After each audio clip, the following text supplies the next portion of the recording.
it is definitely the case that there was a crisis. There was total chaos in the mortgage market, but it was short-lived. I think within a few weeks, after banks had pulled their offers and the mortgage market sort of shut down, but it did come back, and I think.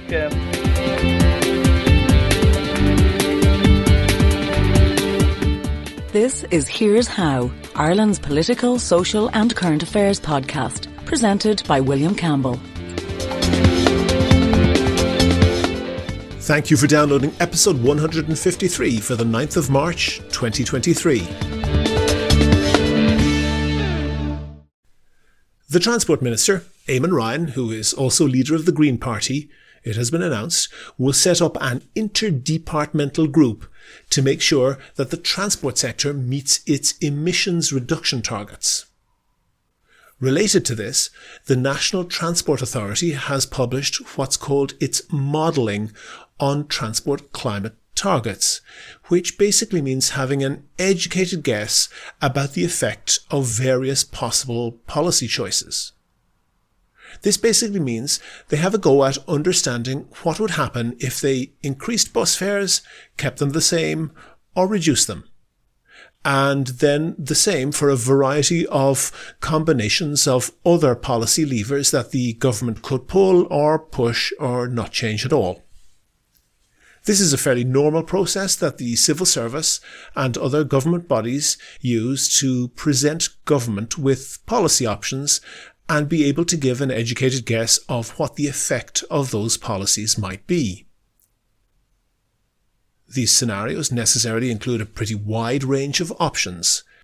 One of the scenarios imagined a €10 daily charge for driving into cities and significant increases in parking charges.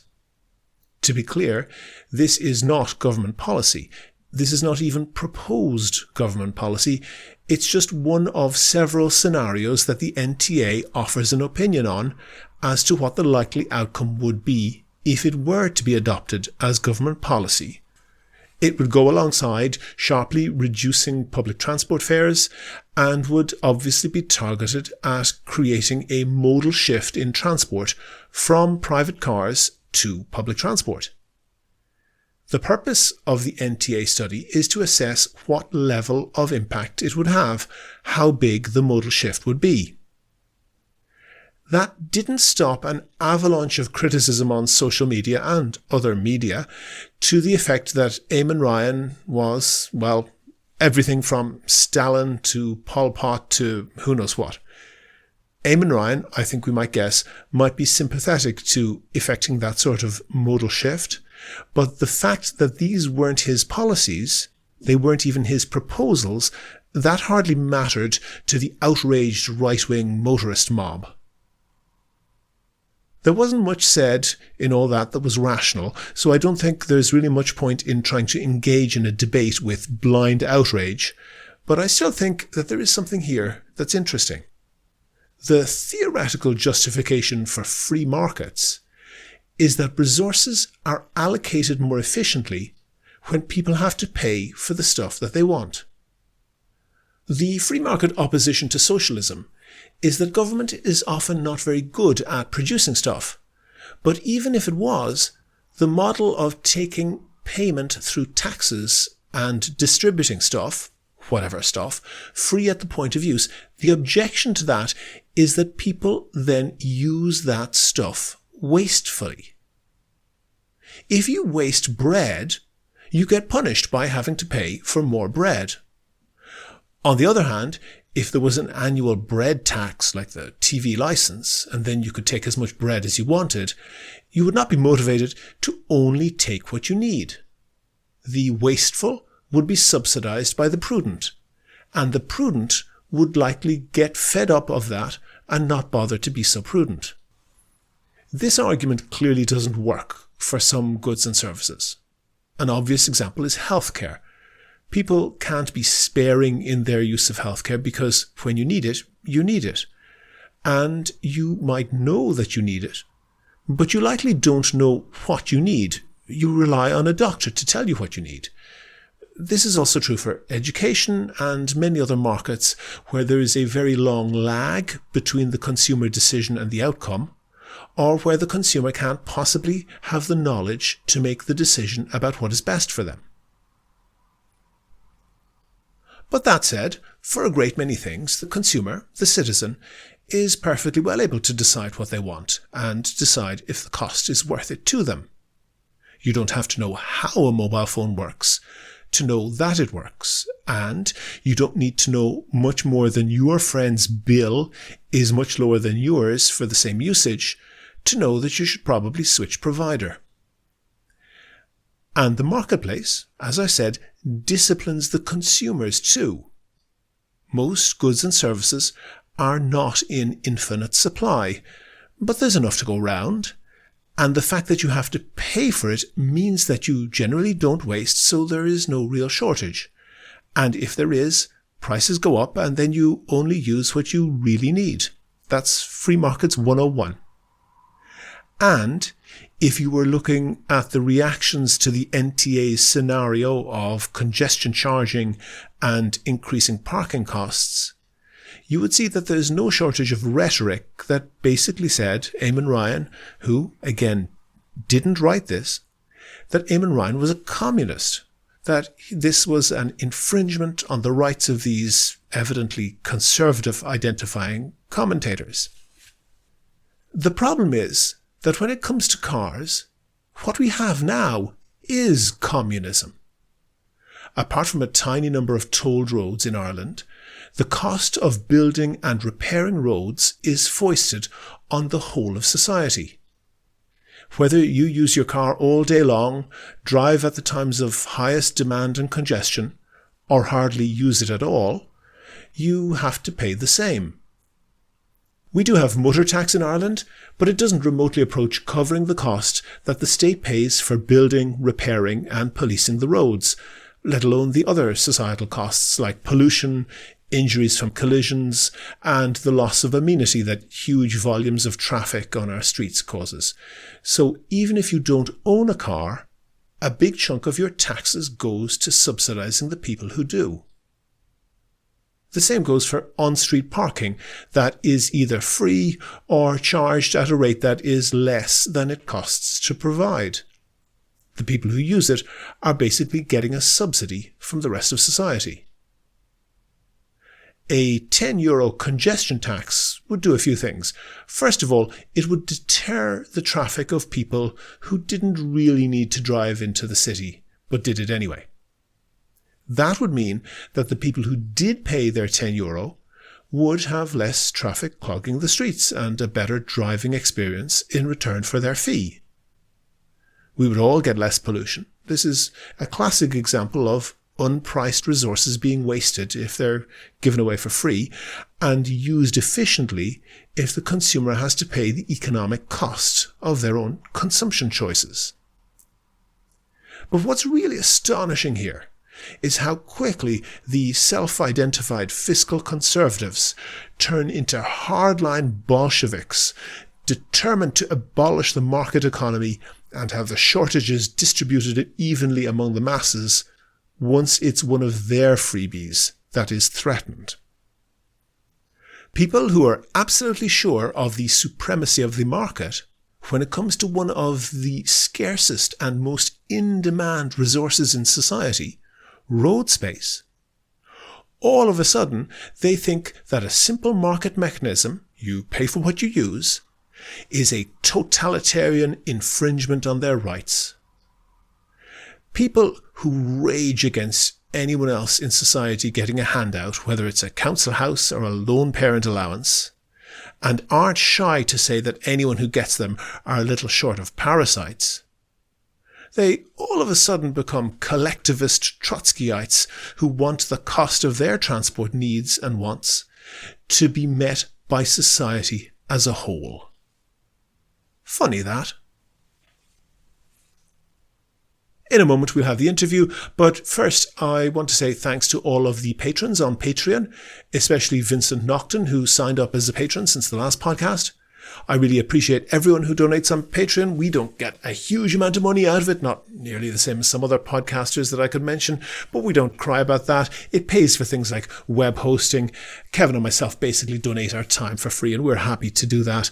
But when a patron signs up, it's a great morale booster, and it lets us know that people out there are listening and appreciating the podcast. We make a big effort to cover things that are undercovered in Irish media. You're more than welcome to listen for free, but if you think that you could do the same as Vincent and the other donors and throw in the price of a bottle of suntan lotion once or twice a month, there's details how to do that on the website and at the end of the show. Do you agree? Do you disagree?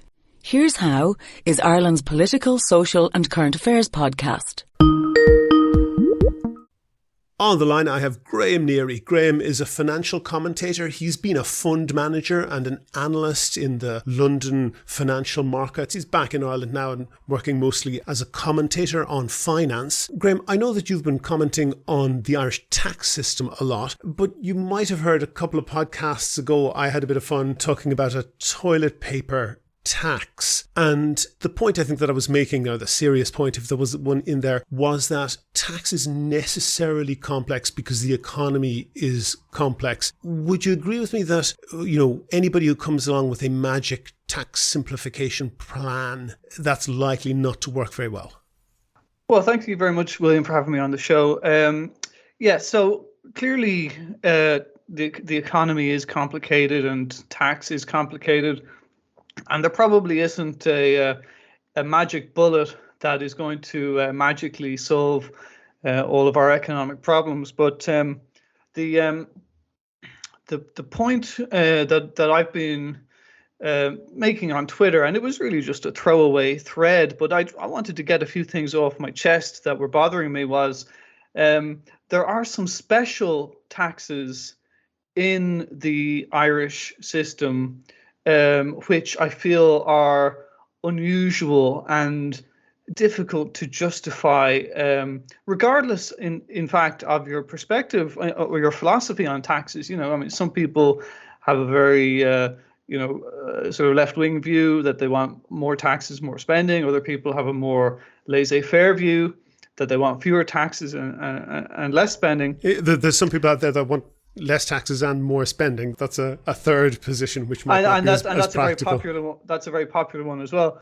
But I think there are some specific elements in the Irish taxation system where I feel that regardless of your perspective, these specific taxes are unlikely to do any good for anybody, because their effect is to change people's behavior. And if your toilet paper tax idea, or your illustration of that was very good, because it was pointing out the various ways that people change their behavior in response to the taxation system.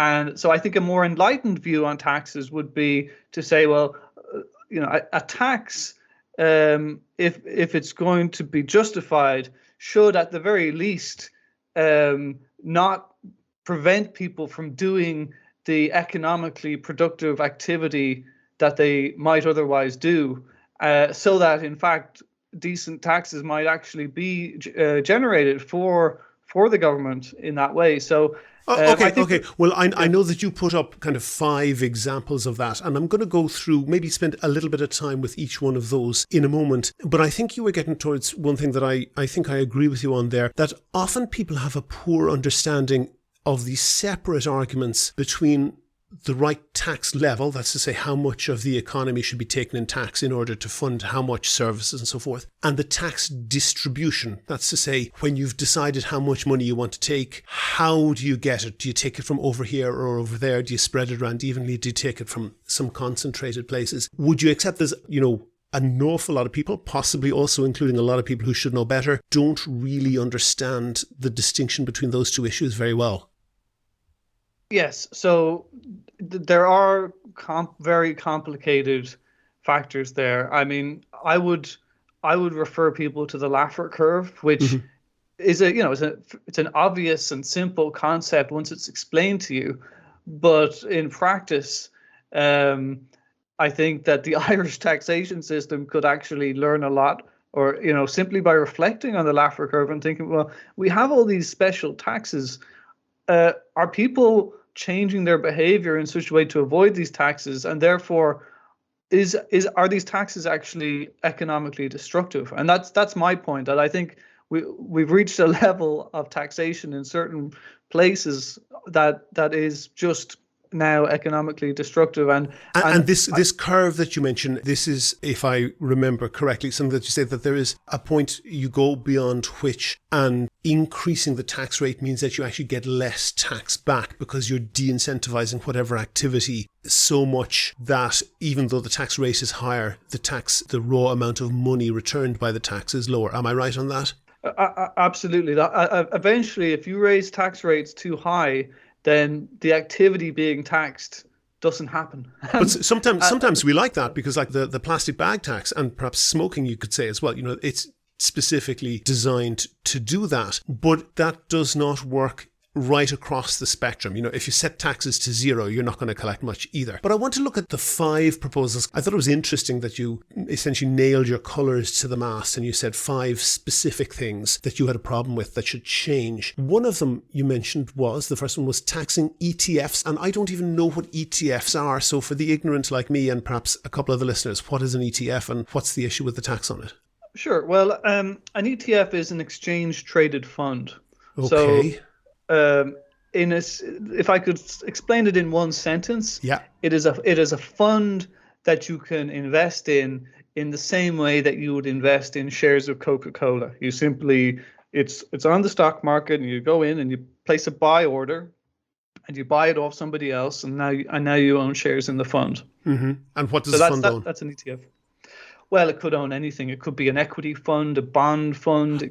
So it's essentially a second tier. You're not buying a share in something, you're buying a share in something that owns a share in something. And perhaps mixing different components of that in order to perhaps spread risk or to maximize gain or something like that.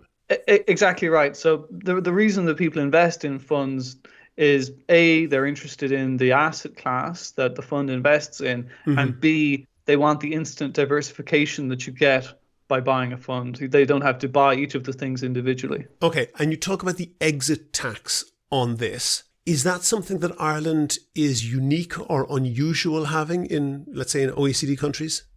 So firstly, I'm not a taxation professional. Okay. But having lived in the UK and having some familiarity with the American system, this exit tax strikes me as unusual. It's unusual not just in its form, but in its rate. So okay. The rate is 41%, which I think most people would agree is extremely high. 41, to be clear, 41% of what? 41% of the gain you've made, or of your gains. So you put in €100. Your fund does well, you take out €200, which means you've made a €100 gain, and you pay 41% of the €100. Would you also then pay income tax on that, or is that the only tax you would pay on that? That is the only tax that you pay. Okay. And is that extraordinarily different to, let's say, OECD countries typically? Well, if you compare it to capital gains tax, Ireland has a capital gains tax of 33%. That's not the highest rate in Europe, but it is pretty high. It's higher than most. Yeah. But the exit tax on funds is it has a very peculiar feature, William. You cannot offset your losses on funds against profits that you've made on funds. Okay, so for example, pause on that then. Say you put in €100 into a fund. Some shares do well, some shares do badly, and in the mix you make €100 profit on it. You're paying 41% of that €100 profit. But if you put €100 each into 2 different funds, one does well and you make a profit, one does badly and you make a loss, you have to pay tax on the profit regardless of what loss you've made elsewhere. Am I getting that right? Exactly. You suffer 100% of the losses you make on funds, and you pay 41% tax on the profits you make on any funds. Even in the same year, there's no allowance for Nothing. netting it off. Okay. My question that crops up there is, what problem are you trying to solve? Are you just saying this is unfair? This strikes me as something that might not be a problem for the average person flipping burgers. It's probably, something fairly up the income scale. Are you saying that that should be changed just because it's unfair, or are there actual negative economic effects of that? Well, I think, William, that the negative economic effect is that informed people don't buy ETFs. Mm-hmm. That's what happens. Okay. When people realize that they're paying this 41%, they say, well, I'm going to try and come up with something else to do. And you see people doing CFDs and spread betting and crypto and all these other things. Which don't attract this tax, am I right? Well, no, they don't. They might get CGT, but they don't get that. So then move on to your second one, which is capital gains tax. Ireland has 33% capital gains tax, you're saying here. There is no allowance for inflation, which didn't really matter for the last 20 or 30 years because inflation was very, very low. So if you bought a property for 100 grand, if you were lucky, 20 years ago, and you sell it for, let's say, 300 grand now, you have made, in theory, a 200 grand profit. But in reality, you've suffered 20 years inflation, which in the past 20 years was not that much. But going forward in the next 20 years, you might, if you were very lucky, buy something for 100 grand now, sell it for 300 grand in 20 years' time, but that 300 grand might be worth less in real terms than the 100 grand, and you still have to pay tax on the 200 grand profit you've made, and there's almost no tax-free allowance on that. I have to say, I'm probably with you on that. That seems a little bit perverse. Yeah, so it's a little bit before my time. I'm still a relatively young man, but indexation relief was a thing in the past, and it's not anymore. So I'm used to living in a world where there is no relief for inflation on CGT. If it was up to me, William, the one thing that I would do is simply raise the annual tax-free allowance, because it's very low. The 1,270 euros means that. So you've made 200 grand on something that you bought years ago and sold now, and of that 200 grand, 1,200 euro is not taxed, and 198,000 odd euro is taxed. It's so trivial, it's irrelevant, really.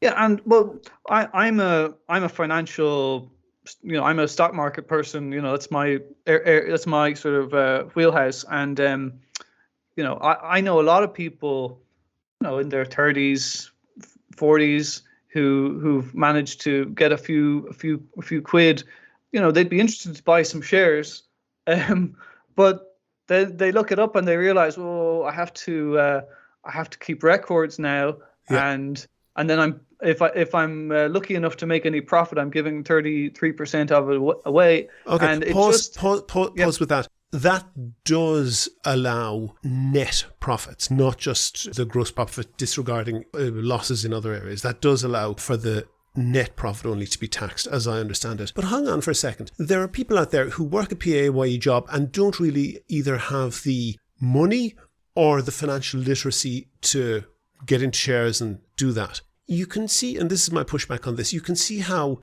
that would be creating a tax-free allowance for people, A, who are generally better off, and B, they have an element of maybe cultural or educational capital that other people don't have, and they get a tax-free allowance that other people cannot use. Can you see how that seems unfair? Well, bear in mind, William, that the kind of taxable account that we're talking about here is funded with money that's already been taxed. Mm-hmm. No. Hold on a second. Yeah, sure. Of course, if you're buying shares, you're probably, maybe not, but you're probably buying it out of the taxed income that you have earned. But the income that you make from those shares is separate. You don't have to pay tax on the capital that you put in. It's only the extra profit that you take out that you pay tax on. And people who do not, for whatever reason, have a chance to make that profit miss out on that tax-free allowance. They can't apply it to, for example, their PAYE job. Isn't that correct? I'm not sure I fully follow the question, to be honest, William. So if you're working a regular PAYE job, you get the regular PAYE job tax-free allowance. If you're working a regular PAYE job and also you have the money and whatever else you need to invest in shares, you get that tax-free allowance on your income, the PAYE tax-free allowance on your income, and you would then also get a tax-free allowance applied to gains that you make by shares appreciating that you invest in. So that is a tax-free allowance that would not be available to people whose only income would be PAYE.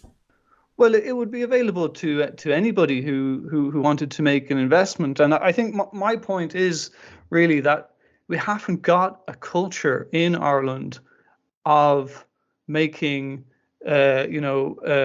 taking risk and making financial investments. And I think it's precisely issues like this CGT problem which contribute to that, because people who might be interested. So you're comparing to the UK, maybe in the 80s and 90s under Thatcher, there was a culture created of ordinary Joes buying shares. We had a little bit of that. People got very stung, for example, with Aircom shares. Is that really a good thing that people who don't really know that much about the stock market get involved in that? Isn't it better that they just have a pension fund and that is managed professionally? Well, bear in mind that if people wish to make low-risk investments with their spare cash, they're perfectly well able to do that as well. You can buy, if it was up to me, then people would be able to buy ETFs and other funds that where the risks are moderate, and to use their annual tax-free allowance on that as well. So the amount of risk that people take is really up to them. But if there was, say... But there is a big divide in the country between people who have the skills to understand that risk, to those who don't. The bulk of people generally, I think, don't. And it's not a good idea to encourage them into a market where they don't understand that they could lose all of their savings, or they don't have the full understanding of how to not lose all of their savings. Well, I guess this is a philosophical discussion. I guess it is. We're now saying, should people be allowed to take risks with their own money? I think that they should. Well, no, allowed, yes, but be tax incentivized to do it. But I want to, because you have lots of points, and I want to move on to the next one, which I think I agree with you on. You say create an Irish equivalent of ISA or Roth IRA meaning something else entirely in the US. These are essentially something like, if we remember the SSIAs, the special savings accounts, that you have a tax incentivized savings account that is marketed at ordinary people and that might be linked to shares. That's what you're talking about, yeah? Yeah, so the ISA in the UK gives people an enormous amount of flexibility. So, you can invest in shares and funds and lots of different things in your ISA. The Roth IRA is a similar idea in the sense that IRA in this case standing for investment retirement account. The retirement account. So the idea is that you can put your after-tax income, so you've paid income tax, and then you can put any savings, any extra you've got from your after-tax income into this account, and it will then grow tax-free. And then in the fullness of time, now the UK and US systems are slightly different, but the basic idea is that you can make the withdrawals tax-free as well, because you've already paid income tax on the money in the first place. So you've paid income tax on the capital that you put in that may have grown, and you have not paid tax on the growth. Exactly, yes. But you're saying give that out tax-free. And on this one, I think I'm with you on this for two reasons. One, because it incentivizes savings, and that's probably a social good across society. And the second thing is that in Ireland, I think we have an obsession with property, and it's the only thing that we can invest in. And that's probably a very negative thing for society. But to move on to your fourth point, and I only want to spend a moment on this, but you have, you refer to what's called a close company. What is a close company in Ireland?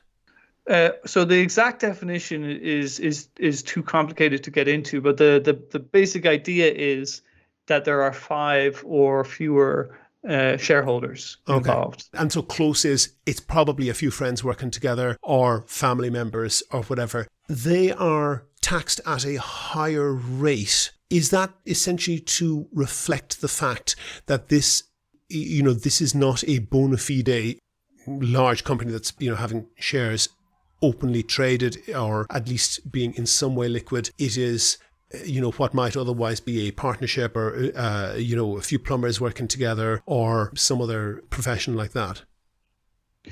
Yes. So the Irish system applies special taxes to close companies. And the gist of it, or the idea of it, is to prevent people from deferring their income tax obligations by forming a company, and keeping the money inside the company instead of paying it out as salary or as a dividend. Mm-hmm, mm-hmm. So people can just keep that cash in the company. And also it has happened that, for example, people then don't take a salary at all or take, only up to a very small amount, maybe up to their tax-free allowance, take a whole whack of money out of the company, but call it a loan, which is then not taxed, and they just keep that loan on the books. It is necessary to prevent that sort of gaming the system, isn't it? Well, I'm not sure that I would call it gaming the system, because the tax will eventually be paid. Okay, forget. I understand now. Loans are a separate matter. I know. Hold on for a second. There is a lot of people. There were a lot of ways of gaming the system like that. People were gaming the system for a reason, because they would, on the whole, pay less tax than the system intended. Isn't that right? Well, certainly. If somebody has made a profit in their company and they don't need the money to live on, but they think that the money could be put to good use, could be put to productive use inside the company, then I personally think that that's a legitimate choice, and it's a choice that large companies make without any penalty. And it does not mean that the income tax will not ultimately be paid. In fact, in the fullness of time, if the funds inside the company are put to productive use successfully, it will mean that more tax is paid in the fullness of time. So do I understand you correctly to be saying that the problem with this is it is creating perverse incentives around whether or not you reinvest in a company? Yeah, so essentially my issue with this is, and I think I summarized it on my Twitter thread. It's very complicated, because they've got a lot of strange rules around what qualifies as a professional services company and what doesn't, and they've got a whole list of careers, some of which are professional services and some of which aren't, and they're taxed differently.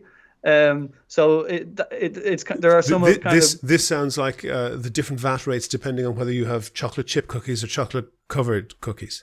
Yeah, so there's some absurd rules in there which I just think are complex and absurd on their face. But the other issue is it discriminates against small companies, so it's not a level playing field. And thirdly, and I think a lot of people could get behind this, it disincentivizes the accumulation of capital in homegrown Irish companies. A lot of big companies start out as small companies, and how do they become big companies? Well, they do that by accumulating capital inside them and reinvesting. And the Irish company system, it works very well in a lot of ways. But I think if we could just be a little bit more relaxed about letting people leave money inside their companies, it wouldn't hurt anybody, and it would actually raise more revenue in the long run. Okay. And then the final point that you raised is that when you have a pension account where the value goes above a bit over €2 million, you're hit with another tax when you essentially make use of that. So that pension account is paying, a marginal tax, given that it is taxed income that has been put into it. You're paying tax on it coming out as well, and that marginal tax rate is working out at over 70%. Is that just a fairness issue that you're talking about there? Sorry, can I just correct you? It's pre-tax income that goes into the pension account. The pension then grows tax-free, and tax is paid on withdrawals.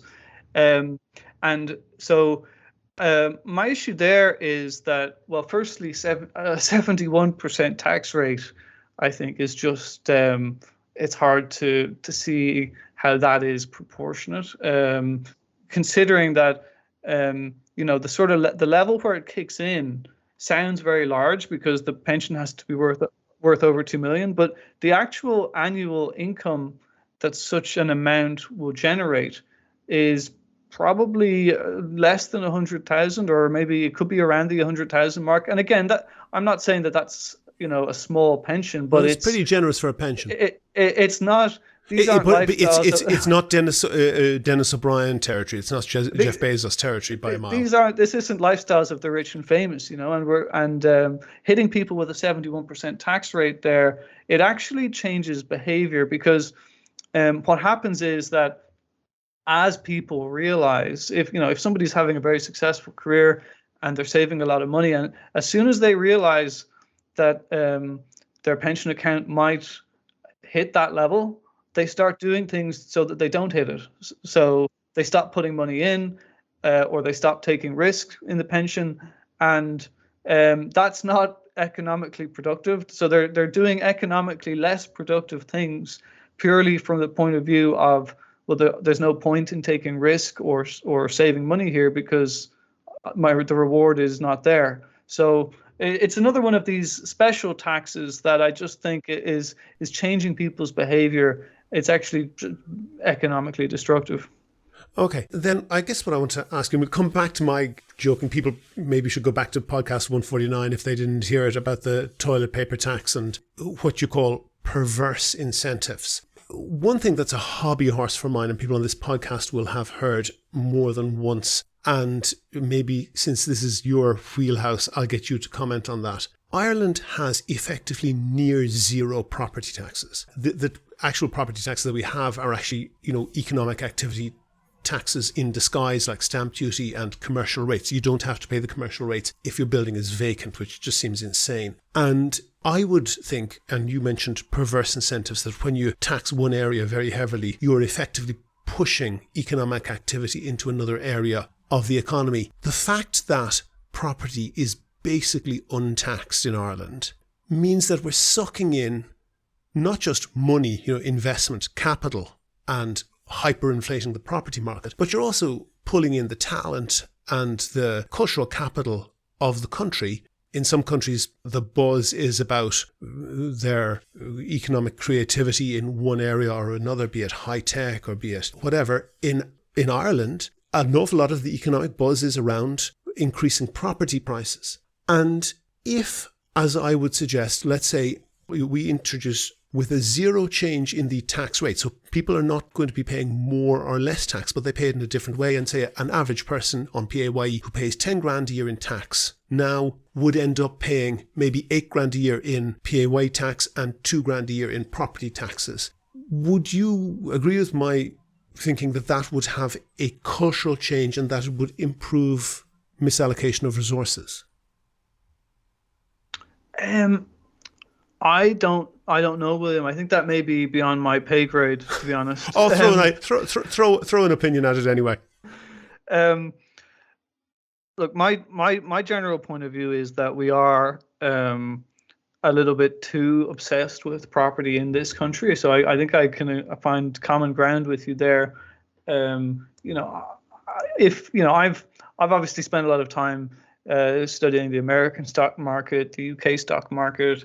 I understand the culture around stock market investing, and I understand the culture around the enterprise of taking risks in a business setting. And I do think that it would be a lot healthier if Irish people's sort of economic efforts were directed slightly more towards this kind of business and entrepreneurialism rather than property being pretty much the only game in town. I mean, I think a lot of Irish people, when they do find themselves fortunate enough to have some spare money, they often simply pay down the mortgage, or in a previous setting, they'd have looked for a buy-to-let property, or a second home, and that would have been And how that's they would sucking a huge amount of money into the property market, which means that our property prices are insane, which means that we have to pay people much more to have the same standard of living, which is a cost on business right across the country, but particularly, a cost on business of internationally traded items. Isn't that correct? Possibly, yeah. I mean, the thing is that property is not a high yielding investment in comparison to a successful business. If you have a successful business or set of businesses, like I know obviously you look at the NASDAQ, you look at some of the the great corporations, companies in the world. These are very high yielding, high return investments. You don't do as well investing in a mortgage or investing in a buy-to-let. Are you factoring in both risk and accessibility? That's to say, how easy it is for the average Joe to get enough information to do it. No, what I mean is purely from an economic point of view, land and property is a lower return asset class than a productive business. Now, the way that people make property work is that they use leverage. And that's how they juice their returns, and obviously that causes a lot of heartache from time to time when it doesn't work out. Obviously, property investment is extremely important. It has a very important role in the economy. But if I was suddenly able to change something, I would make the changes outlined on Twitter, and I would try to gently give people the natural incentive to do sort of higher return, more productive investments in real businesses that do things. Mm-hmm. I guess you're talking about a pull factor. I'm talking about a push factor, and might have the same outcome. But on a principled level, I think you agree with me that if you tax white bread and you don't tax brown bread, then you will get people to eat more brown bread. And when we have, as you have outlined, some special Irish taxes plus all of the other taxes that might happen in other countries on most businesses, but property is in many cases tax-free, that is very likely to cause misallocation of resources, as the economists like to call it. Yeah, well, I'm sure there's misallocation of resources all over the economy, but I'm sure I am an optimist. I do think these things do tend to fix themselves over time, either through economic forces or through the political system. I think there is gradually a move towards greater enlightenment over time, and so I think we can have faith that these things will be fixed eventually. But of course, not quickly enough. I'm sure. And I know you spent a lot of time in the UK. One person who tried to have a huge, very fast step change in the tax environment was Liz Truss. What did you think of the kamikaze budget? Yeah, very good question. Look, I don't really. I know this is a current affairs show, but I honestly don't watch politics that much because it's not good for my health or my blood pressure. What I do in my day job is I study companies, and I was studying companies in the property market who were involved in in mortgages, mortgage advice, and mortgage lending, and it is definitely the case that there was a crisis. There was total chaos in the mortgage market, but it was short-lived. I think within a few weeks, after banks had pulled their offers and the mortgage market sort of shut down, but it did come back, and I think but it came back because she rode back. Perhaps, then Kamikaze was sacked, and then she was sacked. That's one of the reasons it rode back. Well, all I can say is, based on my study of companies involved in this in the UK now, they're saying that things have stabilized, and that they're expecting the rest of this year to continue to improve. So I think it's the story is over now, to be honest. Okay. I do note that the UK is the only G7 country in recession, but I think we've been very nerding out on taxes, Graham. Graham Neary, financial commentator, former fund manager and analyst in London, now back in Ireland. Thank you very much for talking to me. Thank you, William. If you liked the Here's How podcast, please rate and review the show on iTunes and other podcast providers. Share it on Facebook and Twitter, but most of all, tell your friends. Go to the website for sources and references from the show. And while you're there, you can like the show on Facebook, follow the show on Twitter at Here's How Podcast, and follow Graham Neary at Graham Neary. And get in touch if you want to suggest a guest or a topic that we could feature in a future show. And thanks again to Vincent, who just signed up, and all of the other patrons on Patreon. As I said, it covers the cost of keeping the podcast going. And if you could throw in the price of a bottle of suntan lotion or even the price of a cheap umbrella once or twice a month, please do go and sign up at patreon.com/here's how. That link is on the website. Also there you'll find out how to subscribe to the podcast for free on your computer, on your phone, or by email. All of that information is at www.here'show.ie. The Here's How podcast is produced and presented by me, William Campbell. The co-producer is Kevin Wolf. Thank you for listening.